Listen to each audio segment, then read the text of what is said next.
normativa están atados a la protección legal del matrimonio, a la categoría legal del matrimonio.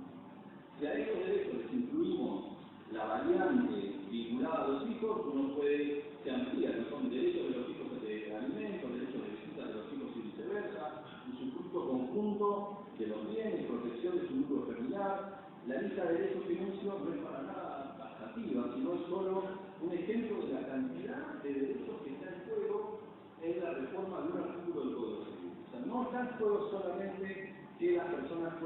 del mismo sexo se puedan casar o no. De esa reforma depende una cantidad de derechos que están atadas a esa reforma y que lo que está en juego si tienen o deben tener la misma protección legal que tiene el régimen matrimonial. Y por cierto, los derechos de los niños, especialmente vinculados con la relación matrimonial o no de sus padres,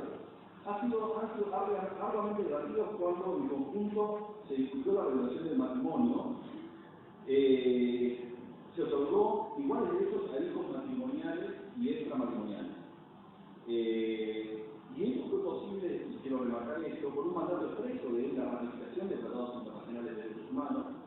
que en especial la Convención Americana sobre Derechos Humanos, en su artículo 17 y inciso 5, establece que la ley de reconocer iguales derechos tanto a los hijos nacidos fuera del matrimonio como a los hijos nacidos dentro del matrimonio es una obligación el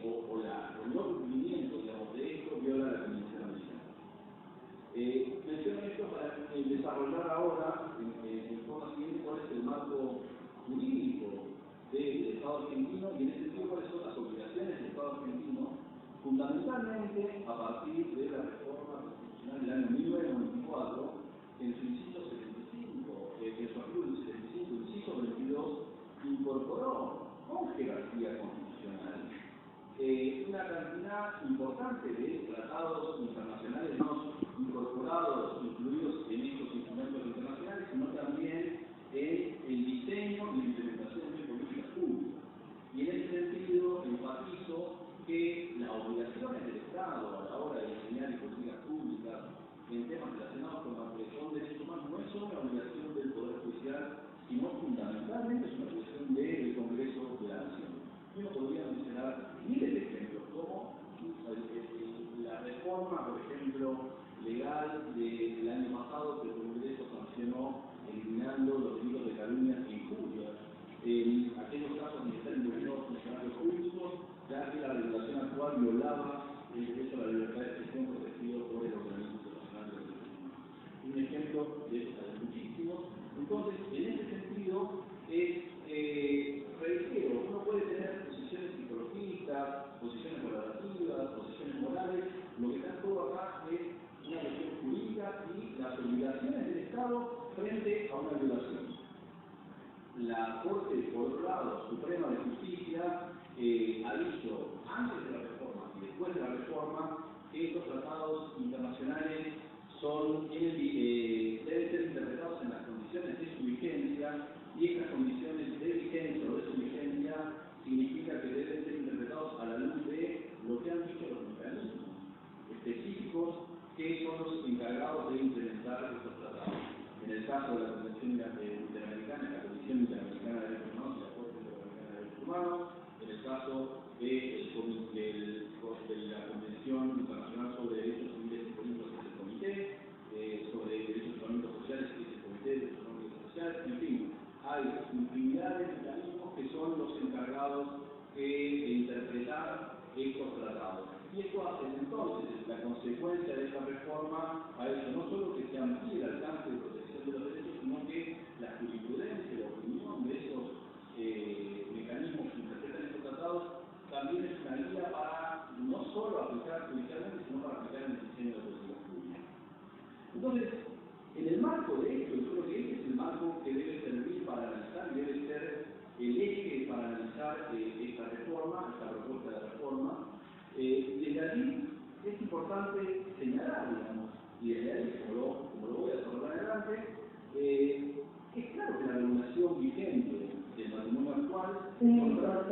es contraria a los pactos internacionales de derechos humanos. Por un lado, es clarísimo la violación ante la ley y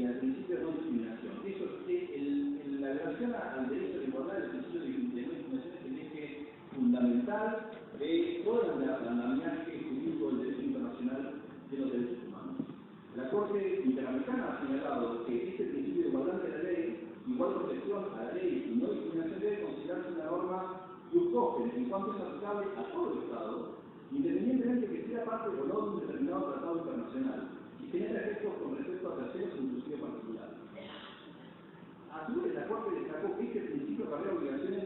erga omnes hacia todas las personas, para todos los estados entre las que están a no introducir discriminaciones en la legislación, eliminar las disposiciones exigentes de carácter discriminatorio y combatir las prácticas de esta naturaleza por parte de los diferentes poderes del Estado y los terceros. En ese sentido, las distinciones basadas en criterios de género, raza, religión, origen nacional, sexo o orientación sexual se encuentran específicamente prohibidas en lo que se refiere al goce y ejercicio de derechos consagrados en el derecho internacional de los derechos humanos. Cualquier distinción que hagan los Estados con base en dichos motivos debe estar cuidadosamente justificada, por un lado, en el fin interés legítimo del Estado y de la sociedad, y por el otro, a través de una regulación razonable y proporcionada al objetivo que se propone. En el mismo sentido, la Corte establece que los Estados solo podrán establecer distinciones objetivas y razonables cuando éstas se realicen en el debido respeto de los derechos humanos y de conformidad con principios a la obligación de las normas que mejor protejan a las personas. Esto claramente quiere decir que aquellas distinciones que pueden ser legitimadas de acuerdo al derecho internacional tienen que hacerse de una manera que haya una necesariedad y una razonabilidad para establecer esa diferencia. Caso ejemplo de las acciones afirmativas, por ejemplo, la ley de cupo femenino que benefició, digamos, a la sociedad argentina y particularmente a este cuerpo, que establecía que había que tener un criterio diferente para beneficiar o garantizar el ejercicio de derechos políticos de las mujeres, que de otra manera se veía violado por el ordenamiento electoral de aquel momento. Entonces, desde el derecho internacional quiere decir que las restricciones al acceso a los derechos, como en este caso al matrimonio, para que sean legales, tienen que encontrar un fundamento en las necesidades de la sociedad, en una sociedad democrática. Luego, este requisito demanda la existencia de una necesidad social imperiosa que demuestre que el ser necesario no es suficiente para que sea útil, razonable o oportuno, es ser extraordinariamente necesaria para ponerlo de una manera. La Corte Suprema ha dicho también y ha explicado esta extraordinariedad de la necesidad en distintos pasos. Y cito uno de la Corte Suprema, cito el cual dice la Corte sobre el análisis de una práctica discriminatoria, ha dicho que es evidente que el tribunal adoptado para casos como este, se refirió a un caso supuesto de discriminación por nacionalidad en el acceso al cargo judicial, el criterio de ponderación más exigente que el de la mera razonabilidad. Esto quiere decir